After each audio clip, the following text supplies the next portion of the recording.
ঈমানও আছে, আমার কাছে নেক আমলও আছে, তারপর আমার কিসের ভয়?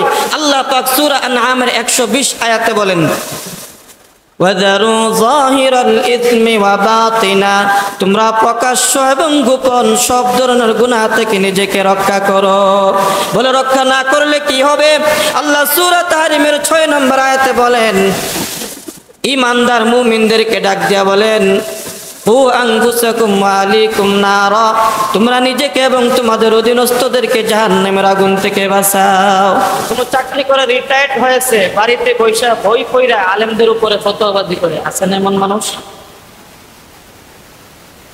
আবার আলেম লেবাসদের কিছু আছে হক্কানি আলেম না, প্রাতিষ্ঠানিক অধ্যয়ন করে শিক্ষা অর্জন করে আলেম হয় নাই, টুকটাক কিছু ওয়াজ শুননা মুখস্থ করা ভাইরাল হয়ে গেছে, আছেন এমন বক্তা? এই মানুষগুলি উম্মতের জন্য কঠিন একটা বিপদ। ইলম ছাড়া যদি কেউ দ্বীনের দাওয়াত দেয়, দ্বীনের ব্যাখ্যা দেয়, সে নিজে তো গুমরা হবে, জাতিকেও গুমরা বানাবে। এই জন্য বুখারী শরীফের মধ্যে প্রথম অধ্যায়ে প্রথম খণ্ডে 15 থেকে 16 পৃষ্ঠা একটা অধ্যায় আছে, বাবুল ইলমি ক্বাবলা আল কাউলি ওয়াল আমালি। কোনো কিছু বলার আগে, কোনো আমল করার আগে আগে শিখো, জ্ঞান অর্জন করো। না শিখা যদি পণ্ডিতি করে, সেও গুমরা হবে, জাতিকেও গুমরা বানাবে। আরেকটু সামনে বাড়লে প্রথম খণ্ডের 20 নম্বর পৃষ্ঠায় একটা হাদিস আছে, ইন্নাল্লাহা লা ইয়াকবিদুল ইলমা ইনতিজাআন, আল্লাহ দুনিয়া থেকে ইলমকে সমূলে উৎপাটন করবে না, উঠায়া নেবে না। আলেমদেরকে দুনিয়া থেকে উঠানের মাধ্যমে ইলম উঠায়া নেবে। তখন মানুষ কি করবে? দ্বীন বোঝার জন্য, জানার জন্য, সমাধান পাওয়ার জন্য গায়রে ইলমদের কাছে সমাধান তালাশ করবে। ওরা নিজেদের কাছে তো দ্বীনের কোনো ইলম নাই, নিজেও পথভ্রষ্ট, ইলমহীন ফতোয়াবাজি করে নিজেও গুমরা হবে। আল্লাহ নবী বলেন, ফাফতাউ বিগাইরি ইলমিন ফাদাল্লু ওয়া আদাল্লু, ইলমহীন ফতোয়াবাজি করে সে নিজেও পথভ্রষ্ট হবে, উম্মতকেও পথভ্রষ্ট বানাবে। এই জন্য এখন ফিতনা ফাসাদের এই যুগে আমাদেরকে সহি দ্বীন পাওয়ার জন্য এবং সহি দ্বীনের পথে চলার জন্য হক্কানি আলেম উলামাদের সোহবতে যাইয়া ইলম অর্জন করা দরকার। নিজে নিজে নাকি সোহবতে যাইয়া? বলেন, সোহবতে যাইয়া শিখতে হবে।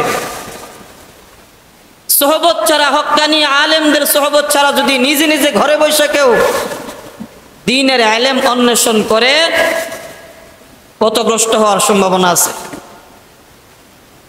এই জন্য সোহবত খুব দরকার। এই বিষয়টাকে সামনে নিয়ে আপনাদের সামনে যে আয়াত তিলাওয়াত করেছি, সূরা তাওবার 119 নম্বর আয়াত, আল্লাহ বলেন, ইয়া আইয়ুহাল্লাযীনা আমানুত্তাকুল্লাহ,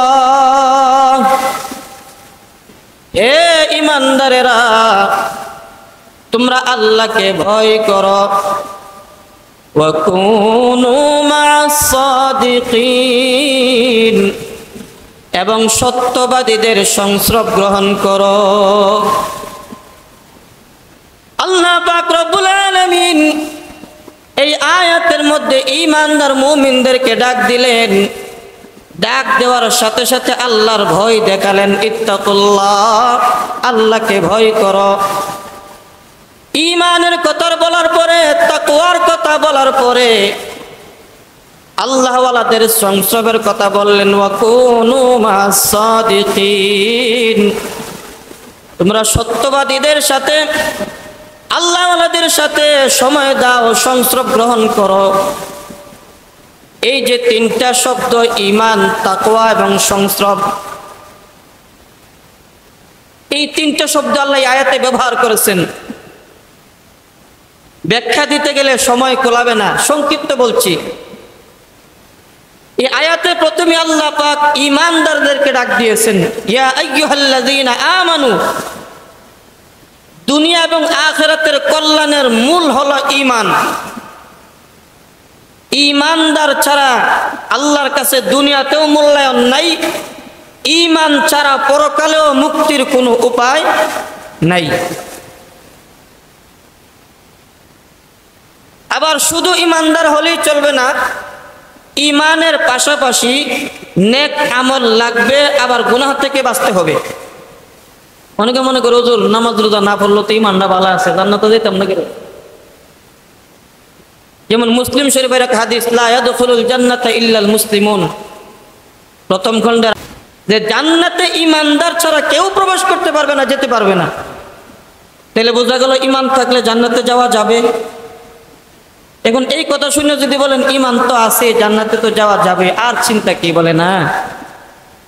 আল্লাহ পাক কোরআনের বহু জায়গায় ঈমানের পাশাপাশি নেক আমলের কথা বলছেন, বহু জায়গায়। উদাহরণস্বরূপ একটা জায়গা বলি, সূরা কাহফের 107 নম্বর আয়াতে আল্লাহ বলেন, ইন্নাল্লাযীনা আমানু ওয়া আমিলুস সালিহাত কানাত লাহুম জান্নাতুল ফিরদাউসি নুজুলা। আল্লাহ পাক রব্বুল আলামিন বলেন, নিশ্চয় যারা ঈমানওয়ালা হবে, আমলওয়ালা হবে, তারা জান্নাতুল ফিরদাউসের মেহমান হবে। এখন আরেকটু আগে বেড়ে বলবো, হুজুর ঈমানটা তো ভালো আছে, নামাজ রোজা তো ভালোই করি, দান সদকা করি, তো জান্নাতে আমি যাবো, জান্নাতুল ফেরদৌস পাবো, এরকম অনেকে ধারণা করবে। বলে না, এটুকুই শেষ না। ঈমান এবং নেক আমলের পরেও আপনাকে গুনার কাছ থেকে, বদ আমল থেকে নিজেকে বাঁচাইতে হবে। বলে হুজুর ঈমানও আছে, আমার কাছে নেক আমলও আছে, তারপর আমার কিসের ভয়? আল্লাহ পাক সূরা আনআমের 120 আয়াতে বলেন, ওয়াযারু যাহিরাল ইসমি ওয়া বাতিনা, তোমরা প্রকাশ্য এবং গোপন সব ধরনের গুনাহ থেকে নিজেকে রক্ষা করো। বলে রক্ষা না করলে কি হবে? আল্লাহ সূরা তাহরিমের 6 নম্বর আয়াতে বলেন, ঈমানদার মুমিনদেরকে ডাক দিয়া বলেন, ও আনফুসাকুম ওয়া আলাইকুম নারা, তোমরা নিজেকে এবং তোমাদের অধীনস্থদেরকে জাহান্নামের আগুন থেকে বাঁচাও। সংক্ষিপ্ত কথা হলো, ঈমান থাকার পরেও, নেক আমল থাকার পরেও গুনাহ থেকে যদি কেউ বাঁচতে না পারেন, এই গুনাহগুলি আপনাকে জাহান্নামে নিয়ে যাবে। যে কথাটা বলতেছিলাম, এই সূরা তাওবার 119 নম্বর আয়াতে আল্লাহ ঈমানের কথা বললেন, পাশাপাশি আল্লাহর ভয় তথা তাকওয়ার কথা বললেন। তাকওয়া মানে কি? ঈমানের পাশাপাশি আল্লাহর জন্য নেক আমল করা, জাহান্নাম থেকে বাঁচার ভয়ে গুনার কাজগুলি ছেড়ে দেওয়া, এটাকে সংক্ষিপ্তভাবে তাকওয়া বলা হয়। এই ঈমান এবং তাকওয়া যার ভিতরে থাকবে, ওই লোকটা আল্লাহর ওলি। সূরা ইউনূসের 63 আয়াতের ঘোষণা। তাহলে ঈমান এবং তাকওয়া থাকলে যদি আল্লাহর ওলি হয়, তাহলে এখানে কি বোঝা গেল? ঈমান এবং তাকওয়ার গুণের পরে আল্লাহ বলতেছেন, সত্যবাদীদের সঙ্গী হও, অর্থাৎ আল্লাহওয়ালাদের সঙ্গী হও, আল্লাহওয়ালাদের সংস্রব গ্রহণ করো, ওয়া কুনু মা'আস সাদিকিন।